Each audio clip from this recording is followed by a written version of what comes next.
Yun lang, wala akong duffel bag. Mhm. I-record ko na. Wala akong duffel bag na kare-kare along with Ecolac. So, okay na din na nasuot ko siya. Kasi ewan ko ba, biglang nung day 2 biglang bumagsak yung temperature. Two. Para mga 10 degrees ang binagsak kasi nagpo 4 degrees, ganyan, 3 Pero parang degrees. kaya naman yung 10 degrees, di ba? Parang Eh, sa Hong Kong, 10 degrees yung malamig, di ba? oh, pero yung nga, bumagsak na siya ng 10 degrees. I mean, I don't mean 10 degrees. Yung less 10. So, Okay. 14 naging 4 na lang.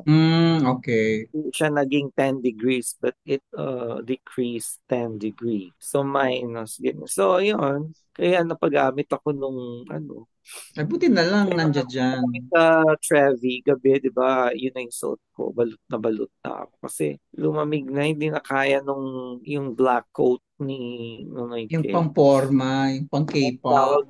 Tawag ni Ses doon, autumn coat. So, Talaga? autumn Pang-autumn lang coat yung yon. kasi hindi siya katulad nga hindi siya puffy. Mhm. Mm. So, sa may pang autumn yan. Pang-windbreaker lang para hindi diretso yung draft sa'yo. Yeah. So, di ibig sabihin, tong Hokkaido coat na to, halos yan ang gagamitin ko for the entire ano na. So, yung mga pictures ko, yan na lang suot ko Yet kasi, yan lang. okay, meron pa naman pala yung red mo. Yun, pwede Pero yun. So, para makapal din. I think yung red, dyan mo pwedeng suotin. Yung red, pang layering mo yun sa taas, sa Northern Europe. So, oo, Yan pa din ang outer siguro. mo. Yan pa din ang outer mo. Ay, nako, ewan ko Okay ba? lang yan kasi wala ka naman talagang ensemble na parang kung may ensemble ka na ganyan, edi tatlo na yung maleta mo kung gusto mong iba-ibang. Kaya nga.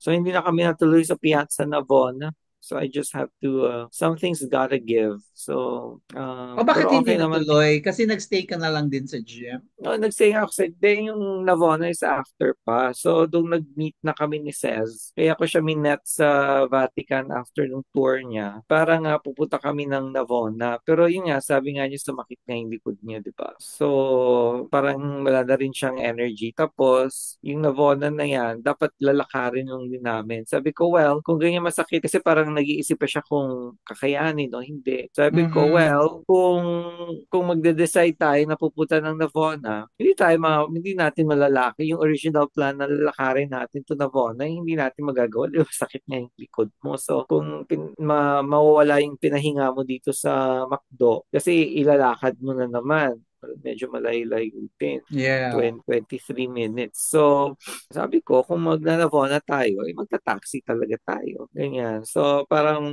biglang naisip ka niya na, oo nga, no. So, hindi na lang. So, ikaw, malapit ka lang naman dito. You can always come back here sa Rome. Lalo na nakapunta ka na. So, alam mo na. So, yun. So, ako naman, nung pinunta ko talaga yung art. So, nakita ko na si Pieta. Ano na rin Nakita mo sa ako. malayo. Nakita ko sa malayo. Alam mo yung Pieta para siyang Mona Lisa na nasa malayo in case sa glass. Kasi yung mga Bernini sculptures dun sa Galleria Borghese, talagang kung gusto mo siyang Hawakan. hawakan, mahahawakan mo talaga eh. Andyan lang siya sa mukha mo. So makikita mo talaga ma-inspect mo yung detalye ng marmol. Yung Pieta, ako pagkalay-lay. Parang ang liit tuloy. So parang yung effect niya parang si Mona Lisa na, di ba ang dami nagsasabi ng mga tao na ang liit pala niyan, ganyan. Well, hindi siya kalakihan, pero hindi naman din siya super liit. Yung nga lang ang layo niya, kaya mukha lang siyang ID picture. Syempre, So hindi mo parang, lang naman gustong makita. You want to see the strokes. yes, You wala, you want to cannot see do that the with you want to see the cracks. You cannot do that with both Mona Lisa and Pieta. So, pero it was still an overwhelming experience na, oh my God, it's the Pieta. Tapos, ang ganda-ganda ng St. Peter's Basilica. Talagang the pomp and power of the Catholic Church. Doon mo talaga makita, ma-felt.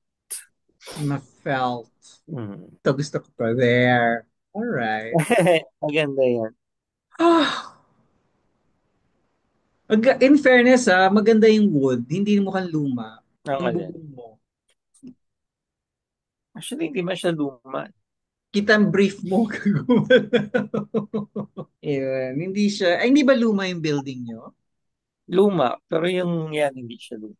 Oh, I think ano yan, mini-maintain. Kasi ang loob naman, renovated, pero yung facade niya, yung mga structural anik-anik niya, yun yung luma. All the units there are ano, hotel Airbnb from the same owner, I suppose. Ang sabi, Oo. akala ko hindi. Kasi I can imagine the logistics kung Mm, hindi, kung magkaiba pa yung may-ari. Kasi your bubong is the floors, is the swello of the unit above, diba? mm. But if it's owned by the same person, oh, it doesn't matter. Kasi mukhang, ano, well-maintained yung wood. Otherwise, naagnas na yan. Pero baka, ano, may anay ba dyan? May Italian anay ba? Termite. I have no idea. May langaw, that's for sure. Mhm. Hindi ka lang sumama sa McDonald's, ganun ba yun? O after you ate your burger or whatever. Sa McDonald's na kami nagkita ni Seth. Oo nga, but si Nonoy Kay still with Cez in McDonald's. Sa Jollibee sila ni Gigi Ramos. Ah, okay, nalilito ako. Si Ano Gigi ba? Yan, kasi di ba nag-Zumba nga. May Zumba sesh. So, with Cez. Zumba day niya to. Si Ah, Ses with is nothing to do with Gigi. Zumba because Ses is from Cell. Ah, Ses okay, is last talo itong si yeah. Cez. Oh, Oo. she doesn't know Nonoike. She's my friend from Lasal. Ah, So, okay. it has nothing to do with Zumba at all.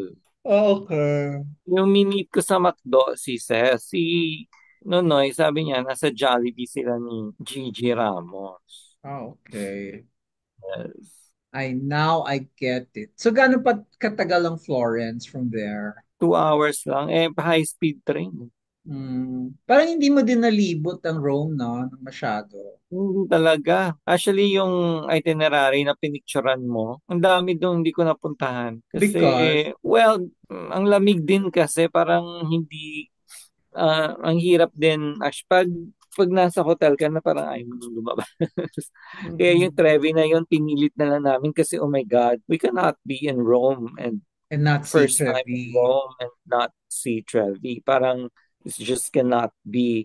Si Nonoy King nga originally hindi nasasama eh. Kasi di ba nagnanap na siya. Mm. Pero sa sobrang tagal namin na umalis dahil nag-charge din. Naka-charge na din siya ng Nag-charge sleep. na din siya. So, nung paalis na kami, sabi niya, sige, sasama na lang. Kasi Kaya sayang nga naman. nag-Uber. Kaya nag-Uber papuntang Trevi kasi originally doon, lalakarin na naman namin siya. So, ang dami kong hindi na, yung mga regular churches na some of them kasi have Caravaggios, ganyan, ganyan. Hindi ko na pupunta kasi isa-isahin mo yun eh. At syempre lalakarin mo yun. So, wala, hindi na nga gagawin ni Nonoy Cake yun. Tapos, hindi na rin kami nakapag-Pantheon. Ano bang So, meron sa Pantheon? yun yung architectural wonder ng Roman Empire na hindi siya supported pero hanggang ngayon nakatayo siya. Tapos may oculus sa taas. Ano yung Oculus? Yung dome? Butas, butas. So, paano kayo nagkakape ni, ano, Nonoyke? Siya may siguro humiram siya ng cup ng From? plastic. Ako naman dun sa ano ko, sa tumbler. Saan niyo nakuha yung cup? Eh, wala namang taong kaharap kayo dyan. Hindi, yung si Yana, yung P9 na concierge. Ah, okay, mabuti na lang. So, ibabalik, ano yun, cup na totoo or party cup? Ano lang, parang, Mug hindi talaga. plastic. Hindi naman siya party cup. Yung plastic. Ayun no, kaya lang, ang layo eh. Diba? Ayan. Which one is that? Yung katabi ng water bottle. Anong kulay? White. Ah, kaya hindi ko makita kasi white on white. So, cup. Natutuwa ako dyan sa room mo kasi the techo, the roof is ano, talagang you're in a different place. Anong nangyari? Why ba't nawala ka? Nagsasagot ako kay Gigi Ram. Ba't anong tanong niya? Kung nandiyan Ano ka daw na. ang gusto ko? Ano daw ang gusto ko sa Jollibee? Sabi ko, hindi na kasi McDo nga ako. Ang sweet naman ni Gigi. Yes. Super sweet siya, grabe.